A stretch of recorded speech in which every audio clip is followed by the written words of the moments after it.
Yeah. All good. I can provide that too. Yeah, I don't have drums, but I can get a whole lot of other noise going on. Hey, Dave. How are you? I'm good. Good enough. Does the meeting, are you able to start the meeting without me being on? Well, I got in. Okay, great. That's good. I'm glad to hear that. So yeah, all right, awesome, cool. But I keep rushing in here at the last minute, and I'm afraid that I'm missing things or holding it up. yeah, it doesn't seem like there's a waiting room or anything that people can just pop in. So Good. I think I disabled that. So excellent. we're slowly figuring out this whole virtual thing. Just in time to go back in person. Yeah, okay.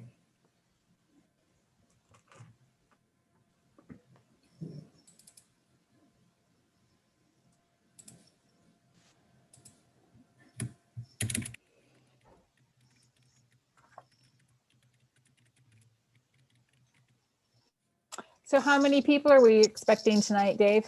There were like 29 who had RSVP'd. I see we only have 8.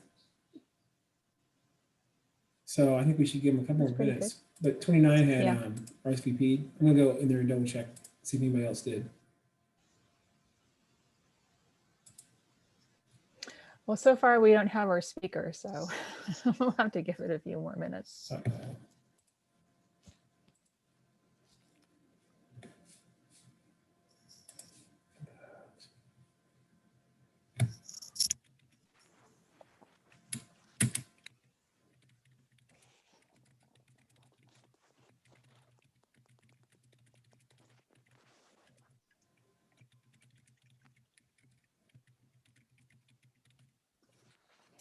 So Darcy, I see you're at Westland Resources. Are you a planner over there?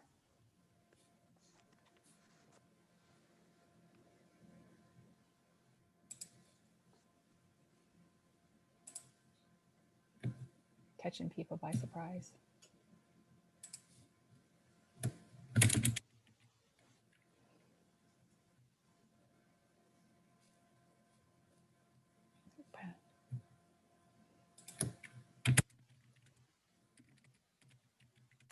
How about Sue? I don't think I recognize your name, Sue. Where are you from?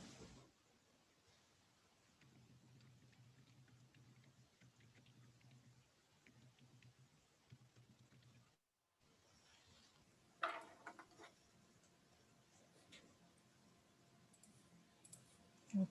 Everybody's still muted. No one answers. Oh, Sue has messaged that she's retired now. Oh, now we have people coming in. Hey, Beth. Hey, how are you? I'm good. I'm talking to the speaker right now.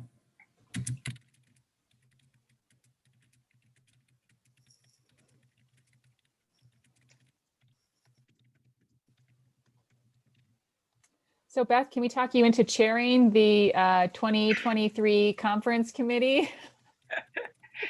Don't think so. Oh, come on. I'll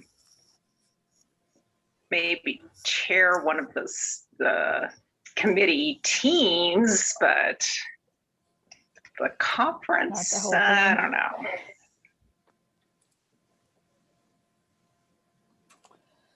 I wonder if we can talk Mike into coming out of retirement just for that. Could always try. Yeah, I doubt it.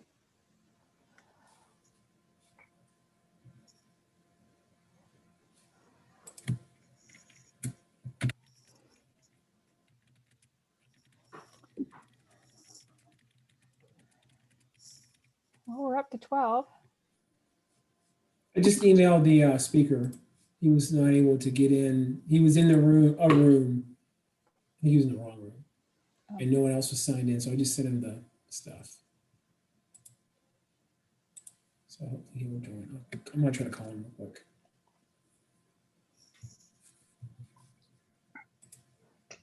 let me know if you see him come in. Okay.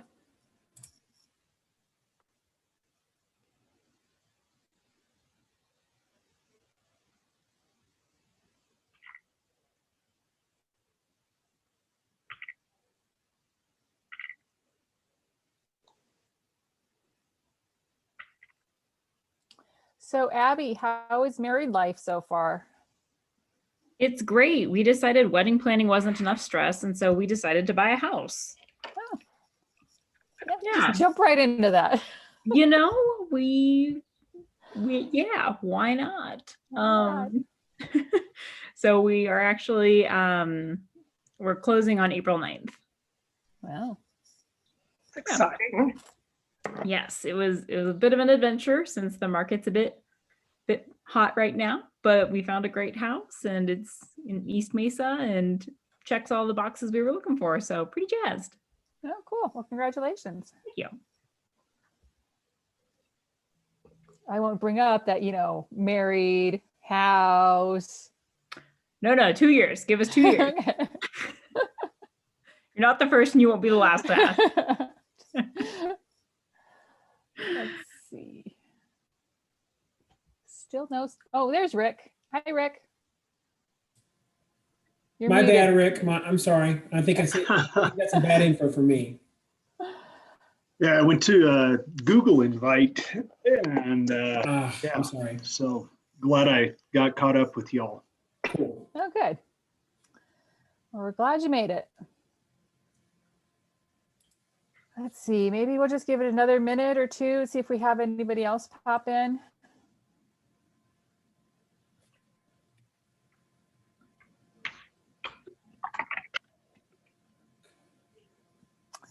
Well, I'll get started. Rick, what we're going to do, I'm going to run through our agenda and then I'll introduce you and then you can take over the screen and show us your presentation. Sounds good. It shouldn't take too long. Okay. Well, I'm Jennifer Jennings and I'm the current president of AZAEP and I'd like to welcome you all to our March members meeting.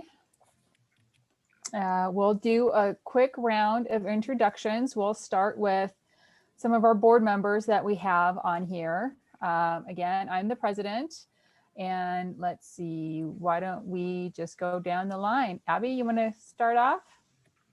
Sure. I'm Abby Barinholtz. I am the treasurer for AZAP and I'm the company outreach manager for Yellowbird.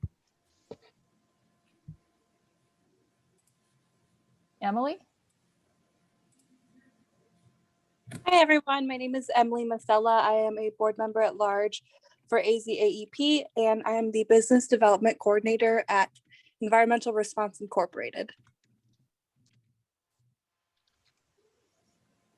And looks like it's just you, David. David McIntyre, and I work for myself at McIntyre Environmental. I work for myself and my wife at McIntyre Environmental. I really work for her. And we do environmental planning. All right, so some general announcements I'll run through. Our current membership, we have 243 regular members, 45 student members, and 16 corporate members. If you're interested in a corporate membership, it's $150 for a year, but it allows an unlimited number of your employees to attend our meetings at the membership price. Once we go back to having a membership price, these online meetings, there's no charge to them yet at this point. So something to keep in mind. Let me, where's share screen? Oh, there it is, right in front of me. Oh, David, can you let me share the screen? Oh, sorry. Here you go. Thank you.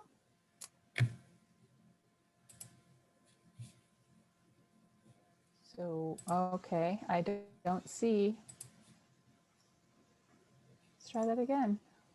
Oh. Momentito.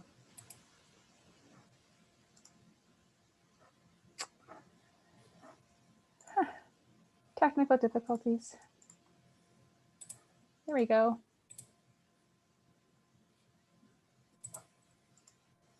So if you're not familiar with it, we have a website that has all sorts of good information on it. You can scroll through here and find out who we are, board committees, corporate members, what we do. One of our big accomplishments during the year is our Amy Edwards Scholarship. And we just recently awarded a $5,000 scholarship to a ASU student. And I should have written his name down. It's Nick Carroll. Nick Yes. Carroll, thank you. Oh. We had some great applicants this year. It's the second year we've done it. In November, December, we'll advertise again for another round of scholarships and announce the next one in the following February. If you are interested in making a donation to the Amy Edwards Scholarship, you can mail a check in to us with a note that it's for the scholarship. And our address is on here somewhere. PO Box 69, Tucson, Arizona. Information on becoming a member is on here as well. Benefits, dues, or code of ethics, and a membership application. So please come over here and take a look around. Stop share. Okay. Covered all that scholarship fund. So our the NAEP 2021 conference is coming up. You may have gotten some emails regarding that. It's in May, and it's an entirely virtual conference this year. At some of you may know that at one point it was supposed to be held in Phoenix, but with the whole pandemic, we decided to take the meeting virtual. NAEP decided to take the meeting virtual. And so there was no real role for AZAEP in that process. We are slated to get the conference back in 2023, and it will be held up in Phoenix. There will be plenty of opportunities to volunteer, to present, to have a booth if that's something that you're interested in. If you yourself or you know someone who could be convinced to be our conference chair person, please let myself know or one of our board members know that you're interested in doing that. The April meeting, our April membership meeting, it will be on April 27th. And we have Stephanie Bermudez lined up with Startup Unidos. I know I'm butchering that. Her topic is Waste Not, Borderlands, Innovation in Sustainable Food Systems. Stephanie is Ambos Nogales native and Latinx innovator who has invested 15 years in understanding the local culture, building relationships, and earning the respect and loyalty of people and organizations at all levels of society. Sounds like a really exciting presentation, and I hope you guys can spread the word and join us next month for that one. Oh, a note here, we've got elections coming up for our board. Our board member at large positions will be up for re-election, and we will have a couple openings. If you're interested in running for a board position, a member at large position, again, contact either myself or one of the other board members, and or our website. Is that, David, is that information going to be on our website? I can put it on our website for sure. Yeah, we'll put something up there to let you know how to throw your hat in the ring. The election isn't until June, so we're just giving you a little heads up, something to think about. If you or someone you know has an interesting topic to present, again, please let us know. We're always looking for topics and speakers for our monthly meetings. So all sorts of topics, bio-related, agency regulations, If there's some kind of new regulation out that you would like to learn about, if you even suggest the topic, we'll try and do the legwork to try and come up with a speaker for it. So this month we have Rick Langley with the Arizona Game and Fish Department. Rick has been with the department for 27 years, beginning his career as a wildlife manager in 1993 and becoming the game specialist in the Pine Top region in 2005, and then promoting to the wildlife program manager in 2020. So Rick, I think you probably worked with Richard Remington up in Pine Top.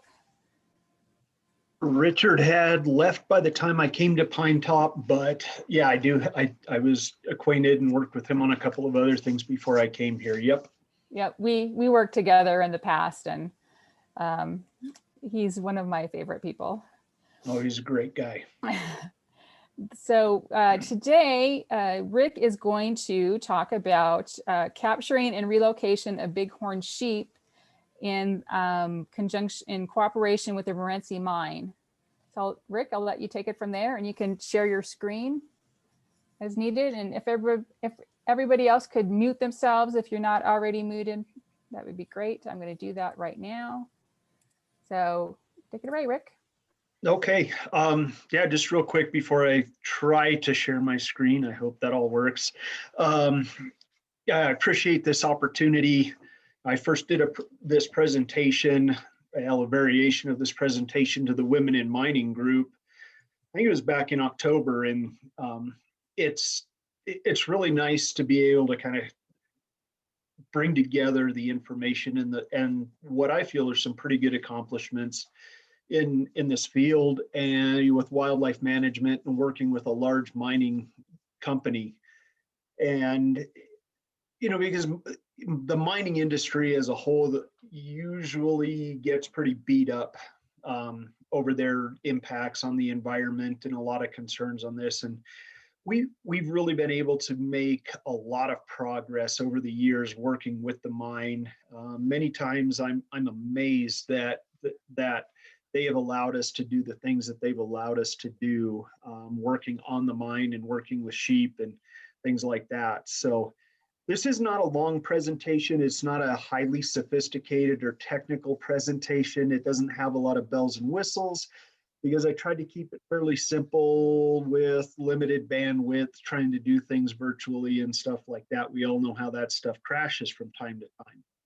So I haven't done a lot of Zoom meetings. We usually do more Google Meets meetings, but after I'm done, I'll shut off the presentation. And if anybody has any questions, I'll sure entertain any questions. And at the end, I'll also make sure I share my email address if anybody has any questions and, that they would like to email to me later, or phone number if they'd like to call later. They're more than welcome to. I'm always excited to talk about this stuff because it's fun stuff. And if nothing else, I have some pretty pictures and cool pictures in the presentation, and hopefully you'll at least enjoy those. And let's see, heading to this.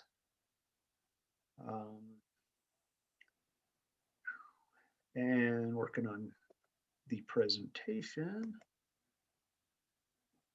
Okay, did that show up for everybody? Oops, except I'm at the back of it now. Sorry. We can see your screen, yeah. Okay. Okay, as you talked about already, just in the brief introduction, this is just highlighting those cooperative efforts we've had to, in managing Rocky Mountain bighorn sheep on the Morenci Mine. This has been kind of a career project for me. When I came to the region, this was one of the first projects that really got dumped on my shoulders, and it was it was daunting, but likewise very exciting, and it's been pretty productive over the years. Like I said, cool picture. That is a Rocky Mountain bighorn sheep. That's part of the problem. He's standing in the middle of the road, right, with traffic going by, and that is a young male or a ram bighorn sheep, about a 2-year-old. So just a little perspective for everybody, where we're talking about. The Morenci Mine is located in the southeastern corner of Arizona. There's a black arrow and a little green star there by the areas, towns of Clifton and Morenci. The Morenci Mine is, I believe it is still the largest open pit copper mine, open pit mine in North America. Don't quote me on that. I'm not a mining expert, but it's huge, it's massive, it's a very dynamic place and with a lot going on. Obviously in that upper right corner, we've got some sheep crossing signs. There's a lot of sheep crossing signs in the area of the mine. And then the sheep that are down in this area are easy to approach. They're very habituated to humans, to vehicle traffic and being in and around the towns of Clifton and Morenci. And if you look at like the town logo of Clifton, there's even a bighorn sheep on that logo. The bighorn problem, just kind of a brief outline here of what I wanted to talk about. Since 1998, approximately 200 bighorn sheep have been killed in vehicle collisions in and around the mine. Most of those accidents happen on Highway 191, which passes right through the heart of the mine and the towns of Clifton and Morenci. Everybody thinks it's, the first impression is that it's great big haul trucks and things like that smashing sheep, and it usually isn't. It's usually just traffic incidental to mine operations, contract vehicles, things like that, running through the mine that, and on the high, and it's usually on the highway that the sheep are being hit by vehicles. And 250 bighorn sheep are a lot of sheep. That's a huge total. There's a lot of states that wish they had 250 sheep in their population as a whole. So not only do we have a lost resource of an important animal, an important wildlife species, but we also have a huge risk to human health and safety and damage to property with collisions, of vehicles on sheep. Luckily, we haven't had any fatalities. I haven't even heard of really any injuries to people in these accidents, but of course we've got, damage to property and things like that. And there is always that risk of somebody being seriously injured or killed in an accident, whether they hit a sheep or whether they're swerving to get away from or to avoid hitting a sheep, things like that. It's, those are just huge concerns. And of course, not only concerns for us, but those managers of the mine as well, because a lot of these accidents do involve employees, and they don't want to have any more accidents than we want them to. So I'm going to talk a little bit about the history on bighorn sheep. This is historic bighorn sheep habitat. It was more or less vacant of sheep, around the turn of the 20th century. And, as European man occupied these areas in the mine, as the mine came in and things like that, sheep were hunted and forced out of existence, more or less by subsistence from people moving into the area. Bighorn sheep are also really susceptible to diseases that are carried by domestic sheep. And that's probably was the primary demise of sheep in this area and many of the other parts of the Western U.S. It's really been shown that you've got to keep distances between domestic sheep populations and wild sheep populations. So in the early 1980s, the state of New Mexico released bighorn sheep on the San Francisco River, which starts up around Alpine, Arizona, goes into New Mexico, flows quite a ways through New Mexico, comes down back into Arizona, east of Clifton, Morenci, and then eventually joins up with the Gila River between Clifton, Morenci, and Safford area. So pretty quickly after they were released and started flourishing in that San Francisco River area, they started to migrate into Arizona and eventually took up residency in the mine and have stayed there and have flourished there over time. So as we started identifying these problems, and being concerned about, the loss of wildlife, the loss of those animals, and of course the risk to human health and safety, we started talking, what are our alternatives here? What are solutions to this problem? Everybody thinks, oh, fencing, we can just fence them out. Well, sheep can jump a 6-foot fence very easily, so we'd have to build an 8-foot fence. Fencing is very expensive. Fencing is difficult to maintain. And with this highway running right through the heart of active mining operations, it wasn't really practical to build a fence in this dynamic, ever-changing landscape. So we really had to, that was, of course, one of the options on the table. Highway crossings. When we first started looking at this, there's a lot of very prominent and successful highway crossing structures out there now, where either underpasses or overpasses over major highways are being built, and wildlife is learning to use them. One of the best examples in Arizona is on Highway 93 south of Hoover Dam, and those are being built. We didn't really have that option at the time. The land on both sides of the highway going through the mine is owned by the mine, and they were willing to entertain some of this stuff, but their hands were pretty tied just with the dynamics of that mining operation. We looked at some natural overpasses. There is a tunnel with a big ridge that goes across the highway, but once again, it's primarily occupied by giant haul trucks, limiting our ability to really be able to work with that. And then, of course, there was, removal. The mine isn't the only area that sheep are using in that area, and so removal is a technique that we explored, and we went that direction because of our limitations with all these others. But it's very it's costly, it's manpower intensive, and you have a lot of surrounding habitat that's occupied by sheep as well. So you take out some sheep and you're just creating a vacuum, and sheep are moving back into those areas. So, but that was the primary tool. The plan that we ended up starting with was with the mine, which was at the time run by Phelps Dodge, and they were a great partner. Later, this evolved into working with Freeport-McMoRan. They've also been a great partner. Like I said, I've been amazed at what they've allowed us to do on the mine. So we had kind of a two-pronged plan to capture bighorn within the mine and from surrounding habitat.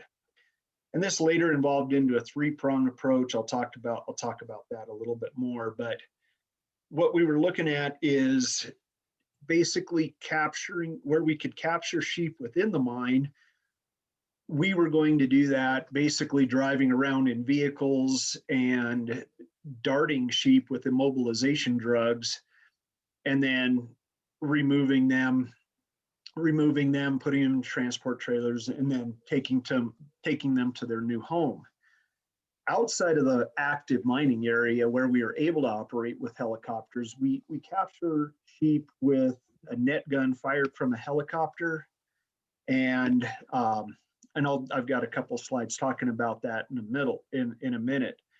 But so outside of that active mining, there was we were able to operate a helicopter, low elevation. You fly down on a herd of sheep and you fire literally a net out onto these sheep as they're running away from the helicopter. And then you drop off a person who's called a mugger, who then blindfolds and hobbles the sheep. And then they're slung back to a staging area, then where they're processed and loaded up onto a trailer for their fun ride to a new home. So the biggest thing, that I'd like to talk about was the challenge of working in an active, dynamic mine environment. Of course, bighorn sheep are notorious for the areas that they inhabit. We had, we had the environment, we had heat, vegetation, terrain. And when I say vegetation, I use that term pretty liberally. It usually involves cactus, yucca, cat claw, mesquite, things that poke, stick you, are not much fun to work around. But we had to work around hurdles like mine hazard training for both ourselves and for any volunteers that wanted to be involved. We had to wear proper PPE the whole time. You know, as you can see in this picture, we've got a guy in a bright green vest, hard hats. You know, we had to have safety boots, leather gloves, you know, eye protection, things like that, anytime we were working in that active mine area. While we're doing this, you know, these sheep are hanging out right along the highways and main roads. And so we had highway traffic, we had mine traffic, we had, you know, we had to have law enforcement vehicles accompanying us on a lot of this, you know, so that if we had a drugged sheep stumble out into the highway, that we could shut down traffic for that sheep's safety as well as our safety. Just normal mine operations. I mean, there's chemicals, there's power lines, there's wires, there's just pipelines, everything out there. It's kind of a scary place to run around on the ground at times. We ended up using a drop net later on. We had to work with the mine to get all of that blue staked so that when we're driving stakes into the ground, we weren't puncturing, you know, any important pipelines, water lines, electrical lines, anything like that. We had a water trough set up. We had the mine supplied us with water to that trough, running a pipe, and using volunteers and the training. This, like I said, this is a very intensive operation. It's manpower intensive. As you saw in that picture where we were carrying a sheep up the hill on a stretcher, you know, there's 10 or 12 people in that picture that we had to involve. And, you know, it was very strenuous and draining activity at times. We counted on the mine to provide vans for transport, so we weren't all driving our own vehicles around at times. And then the mine also helped provide personnel to assist us, not only as escorts when sheep were in active mining areas, but just manpower to help us. And of course, they really enjoyed these opportunities to go hands-on with sheep. That's a huge old ram that we handled there. He was an old bruiser. Transition into our successes.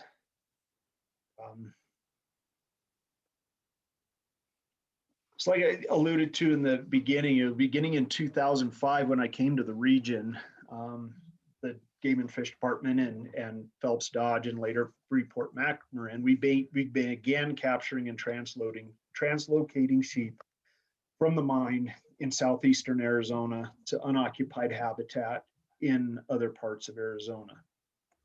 We were making sure that any of these areas that we were releasing sheep were suitable habitat. We have habitat suitability criteria for bighorn sheep, and most of it, I mean, we were really trying to make sure that these sheep were going into previously occupied habitat that was now vacant. From 2005 to 2007, we captured and moved 58 bighorn sheep to West Clear Creek, which is just west of Camp Verde, Arizona, and south of Flagstaff. These sheep have really thrived over the years. They now occupy that West Clear Creek area all the way down into Fossil Creek and things like that. And they're pretty frequently seen down in that area. They've done very well over the years.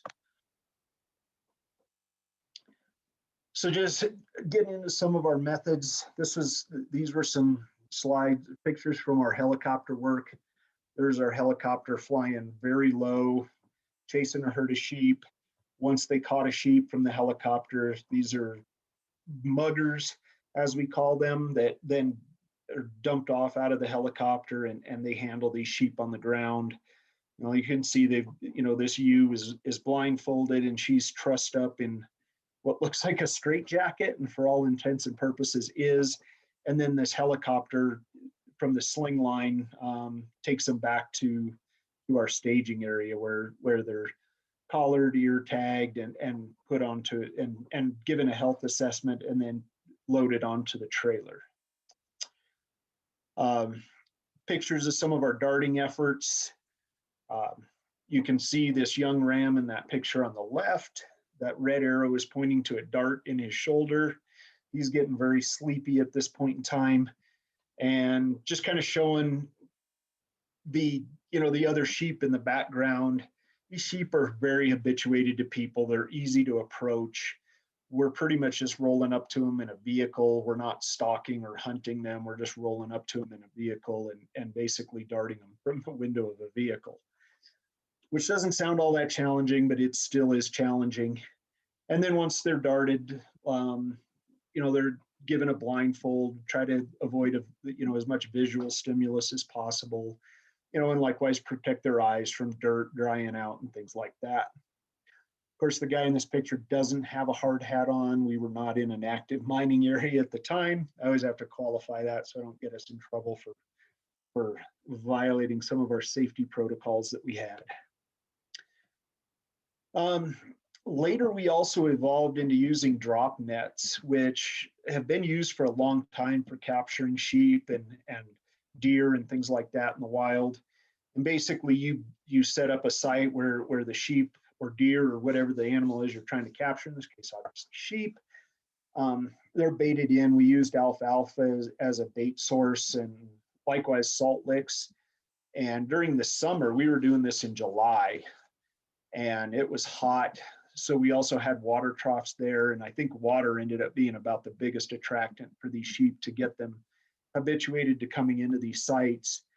Once we had the right group of sheep underneath the net, we would trigger it remotely, and then it gets really crazy because these sheep now have a net covering them, and you get a bunch of volunteers to run out there and basically pounce on a sheep that's jumping all over the place, tangled up in a net. And once again, we blindfold them and hobble them, and we're taking their temperature, making sure they're not getting overheated and things like that. So they're really, we try to take as best care of these animals as we can. When we choose to go hands-on with an animal, number one is of course human safety in these situations, but number two is always the safety of these and well-being of these animals. I can't emphasize that enough to folks when we're handling these things, that be very careful with them. We're making these decisions, and it's our obligation to handle them to the highest standard that we can. But it's exciting. It's a lot of fun. You end up smelling like a wet sheep at the end of the day, but it's all very gratifying work. So after those initial captures, we hit our obligations to capture or to move sheep from into this new area that we were trying to get a population established. And we usually try to get about 60 sheep to help establish a population. So we kind of hit the wall there. We didn't have any other places really that we could put sheep at that time. And so we really started to look more at the movement of sheep in and around the mine, and where these animals are crossing the most frequently, where we have the highest incidence of collisions with vehicles, to see now, as technologies were evolving and techniques to mitigate those vehicle collisions, we really wanted to analyze that a little bit better. So we captured 15 sheep, some ewes and some rams. Again, we darted them from vehicles as we could find them, and we collared those sheep, and then we monitored their movements in highway crossings as well as their interchange with the sheep population around there. And we did identify some target areas for some potential crossings, maybe some fencing locations, some additional signage. But it was about that time or soon after that it really seemed like copper prices crashed, changes in mining operations, and whereas the mine was interested in being able to help us and really engage in some of these projects, they hit kind of hard financial times, and they just were not as able to weren't as interested in pursuing stuff at that time. So we stalled again a little bit, but we were at least collecting data. We were paying attention to our sheep. But during this time, our collision numbers started going back up after we'd removed those initial 60 sheep. So during this time, we had a domestic sheep allotment up around the Greer area. That domestic sheep allotment went away. The guy who had that allotment decided to retire that allotment and was going to convert it over to cattle use. So we now had an area that was previously deemed unsuitable because of its proximity to domestic sheep, that it was historic sheep habitat, become available as a potential translocation site. So we moved forward with more captures and more relocations. And from 2014 to 2016, we captured and moved 63 sheep from the mine to the Little Colorado River outside of Greer, Arizona. It's a pretty neat little canyon there, South Fork area. There's a couple of neat little kind of dude ranch. There's a lodge / ranch there. And then of course, Greer is a very popular tourist destination. These sheep are very visible. Once again, coming from an area that they were very habituated to traffic, but they're very visible along Highway 260 there, along Highway 373 into Greer. And yeah, much to our dismay, at times they're frequently standing on the highway, on Highway 260, and we have had a number of vehicle strikes there. So once we did this initial release of over these years of 63 sheep, we just decided, yeah, we're not going to move any more into that area because of this potential for vehicle collisions, and just let these sheep kind of decide on their own whether they're going to learn to stay off the roads and if they're going to survive and thrive in that area. And they have. It's gotten better over time. We had kind of initial flurry of sheep getting struck by vehicles, and then as these sheep, I think, have gotten kind of their mine ancestry behind them, as we're getting new sheep born into this population, they aren't as habituated as their predecessors were, as the sheep that came directly from the mine. So it's been good. It's been a success. Like I said, these sheep are very visible. It's a pretty neat opportunity. On Facebook, you see a lot of pictures of folks seeing sheep and posting those along the highway there. So once we kind of hit our quota of what we wanted to see, and we didn't want to release any more sheep into that Greer area, we still had an abundance of sheep on the mine. We were still seeing vehicle strikes, and we had 2 existing populations of sheep along the Blue River and on the Black River, kind of in the Alpine area. South of Alpine is the Blue River, right along the New Mexico border, and then the Black River is west of Alpine and south of Big Lake, and it flows into the San Carlos and White Mountain Apache Reservation. So there are already sheep in there, so we started putting some additional sheep in those areas just to get them out of the mine. So we were able to capture and release 46 sheep to those areas during those 2 years. And some of them were rams, and of course we were also targeting ewes and younger sheep as well. Some of those sheep, of course, went back to the mine, even though it was about a 90-mile walk. They still made it back to the mine, some of them within a month or 2, and then others kind of trickled back over the next 2 years or so, which is very frustrating. About this time, well, going into 2018, we had another area that became available to us, and this is East Clear Creek. And it starts along the rim, along the Mogollon Rim, and flows north towards Winslow, where it joins up with Chevelon Creek and then the Little Colorado River, where it flows into Winslow. It's a great canyon complex, and we were able to, in 2 years, we were able to capture and move 57 sheep into that drainage.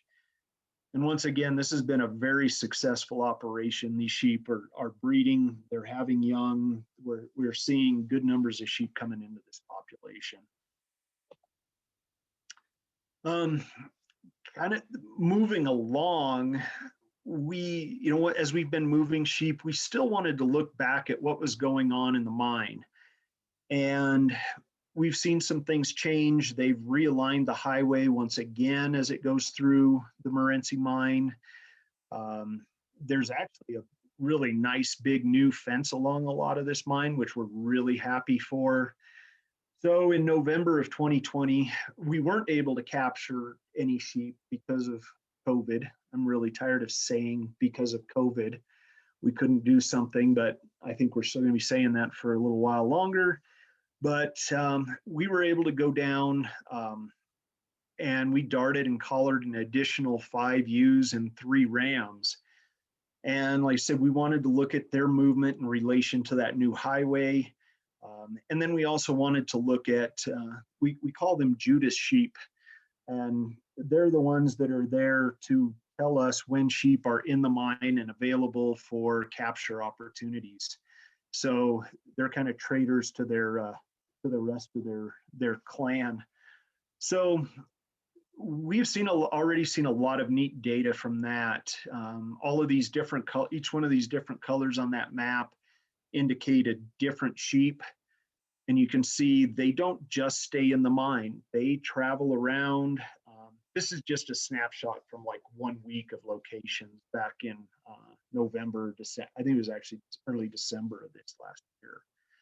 So we're still looking at things. We're not just sitting back on our laurels waiting for things to happen. We are trying to pay attention to what's going on and where the future is going to take us, because this is a very important resource to us. So this is just kind of a summary slide here at the end. We did move approximately 224 sheep since 2005. And additionally, 15 were captured and collared on the mine, and then an additional 8 just this year. 3 new populations of bighorn have been established in previously unoccupied historic habitat, and bighorn versus vehicle collisions have decreased, which of course increases the safety in and around the mine. Yes, we are still getting sheep and vehicle collisions, but we have really cut them down. There were a couple of years where we lost almost 20 sheep in a year to those collisions. And, I think, we're down to, I think we're less than 5 a year on average over about the last 10 years.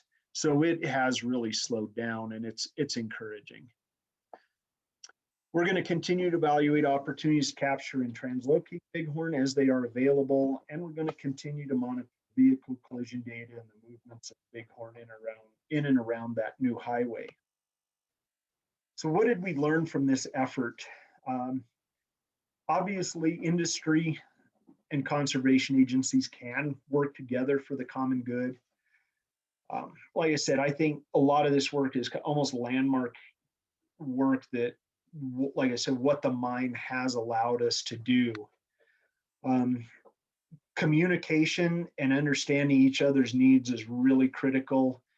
Paying attention to the regulations and restrictions that the mine had on us was really important. And likewise, they did a good job of understanding why we couldn't do some of the things that they thought we should just be able to do very simply. And then lastly, there are many ways to skin a cat or catch a sheep. We had to evolve and really change our techniques over time, different immobilization drugs, different times of the year, different equipment. You can see one of our, one of our transport boxes in the back of a truck. There's just a lot of things that went into this, and it's been really a lot of fun and really challenging to be involved in this project over the years. I can't conclude this without saying, thank you. I guess I'm remiss in also saying, thank you to Phelps Dodge, even though they no longer run the mine, but they're the ones that got us kicked off on this, Freeport-McMoRan has been a huge partner in this, obviously. And, obviously my department, Arizona Game and Fish Department, they've given me a lot of leeway, pretty long leash on this stuff, and really allowed me to innovate and try just about anything that I thought might work. Then, of course, I've got to thank the sportsmen and sportswomen of Arizona. This effort is primarily funded, from hunting license and tag fees, and of course the Pittman-Robertson Act, the Wildlife and Sport Fish Restoration Act, and that's where this funding is coming from to complete all this work. And it's not cheap work. Those radio collars or GPS collars are very expensive. Drugs are expensive. Dart guns are expensive. It's been a lot of fun and a huge undertaking.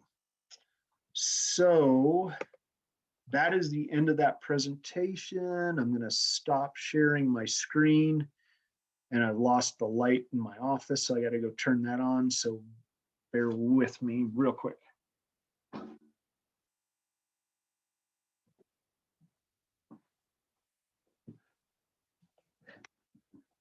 Okay, I should be back. And if you have time to ask questions, if you want to ask questions, I'll surely entertain them in the time that we have available.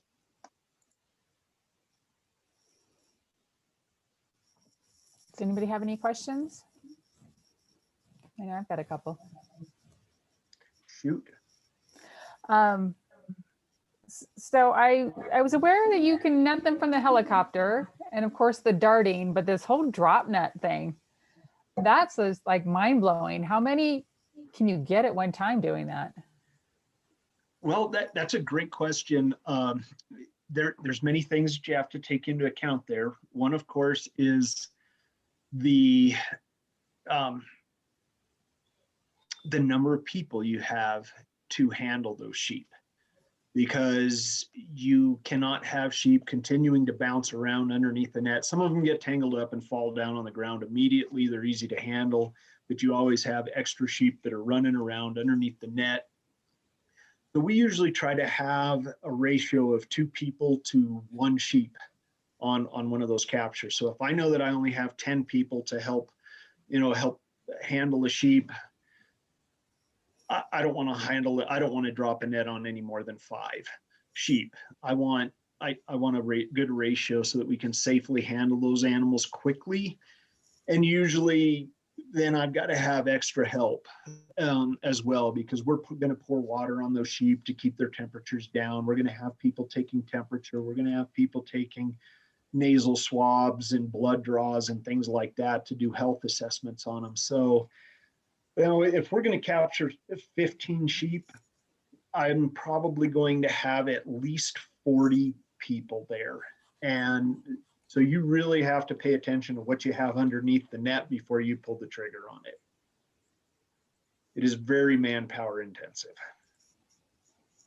So if you get more underneath your net, you just let them out, or you just wait until they wander off on their own and then we have done that.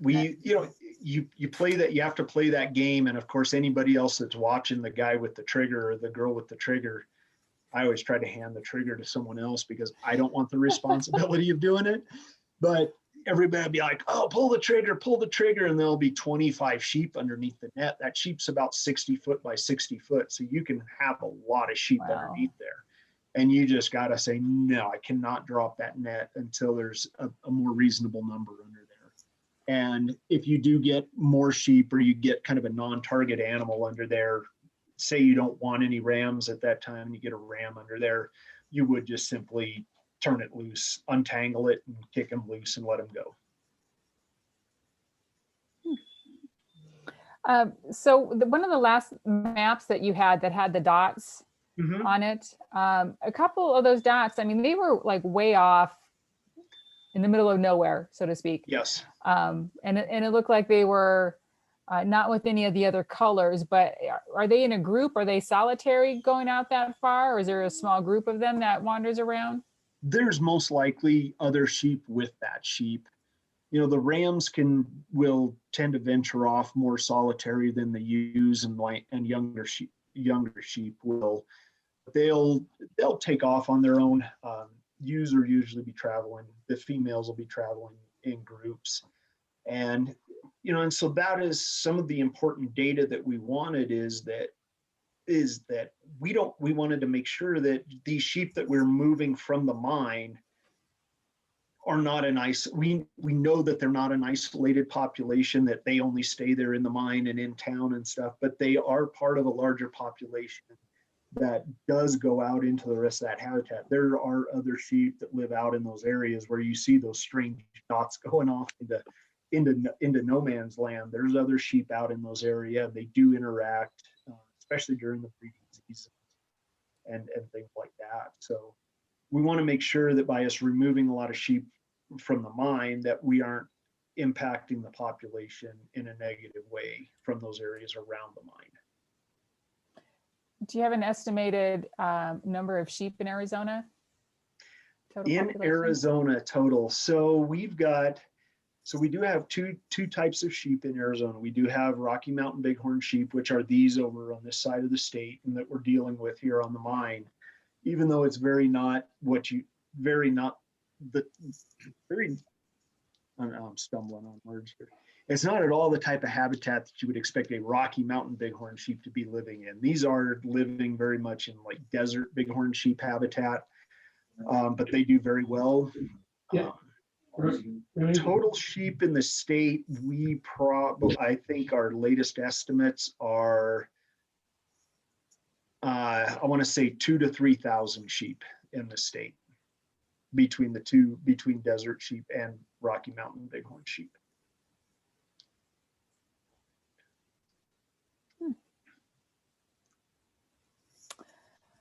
Does anybody have any other questions? I have one.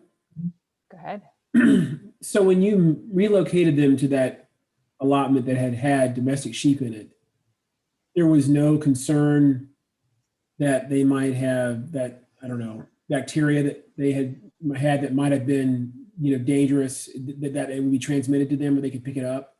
Or is it just got to be sheep to sheep contact between the domestic sheep? That's a great question. When we did, so that domestic sheep allotment was not part of the area that we were looking at relocating sheep in, but it was within 5 miles of where we were looking at relocating sheep. So we really didn't have that concern that there could be pathogens and things like that existing in the soil left over from the domestic sheep at that time. And we haven't seen any disease issues. We have captured and handled some of those sheep that live in that area now. We do disease testing periodically on those animals, and we're not seeing anything showing up in there. We haven't had any reports of sick sheep or sheep with breathing issues. Pneumonia is basically what we're dealing with in a lot of those situations. But no, that is a good question. We don't even want them to occupy, for at least for 5 years after domestic sheep have been removed from an area.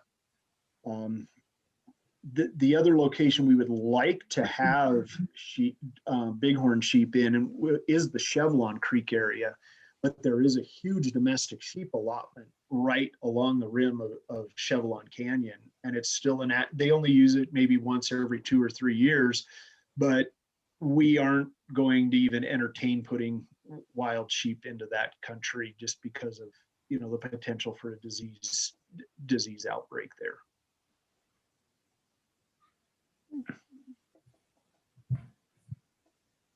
Anybody else have a question? I have one more if no one else does. I'll wait.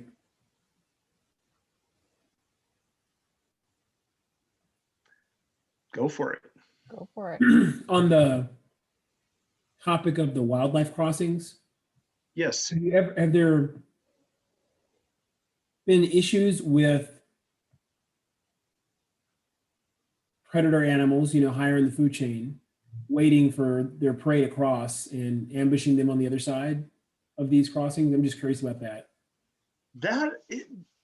I am by no means an expert on the wildlife crossing issue, but I have not, I mean, I'm paying attention to it because it is, it is near and dear to my heart, especially with these issues with these sheep, and I'd love to see us move forward. I have not seen any data or any studies that have shown that predators are focusing on those crossing locations, as a funnel, to focus their searches and hunts. Okay.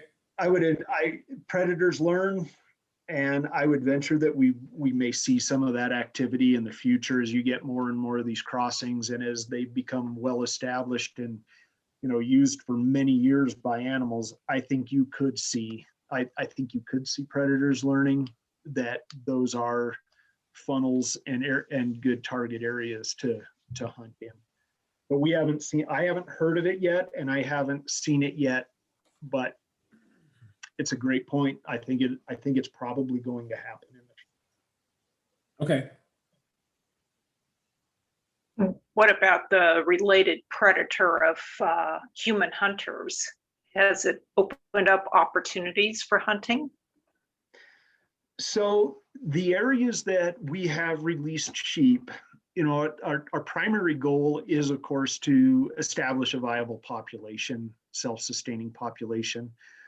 We have opened up that West Clear Creek area is open to sheep hunting.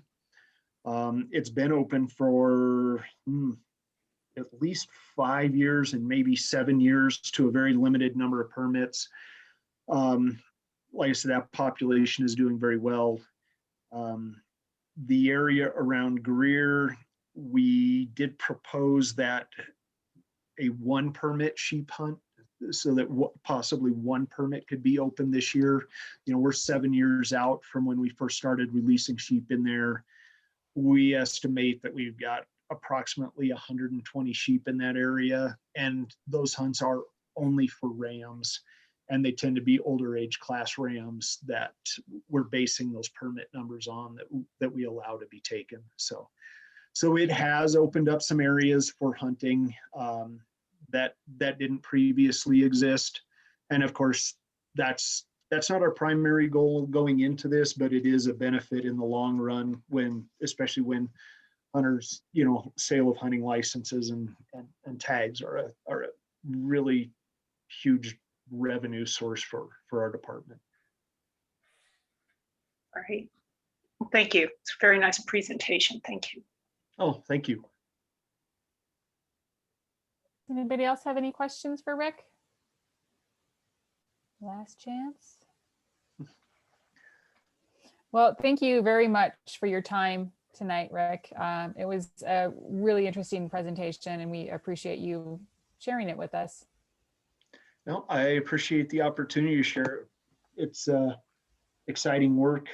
It's a lot of fun. Sounds like it. Yeah, it is. It's a blast. So yeah, no, I appreciate the opportunity, and I can let you folks get back to your meeting, and I'm going to go eat dinner. All right. Again, thank you very much. All right. Thank you very and much for your time.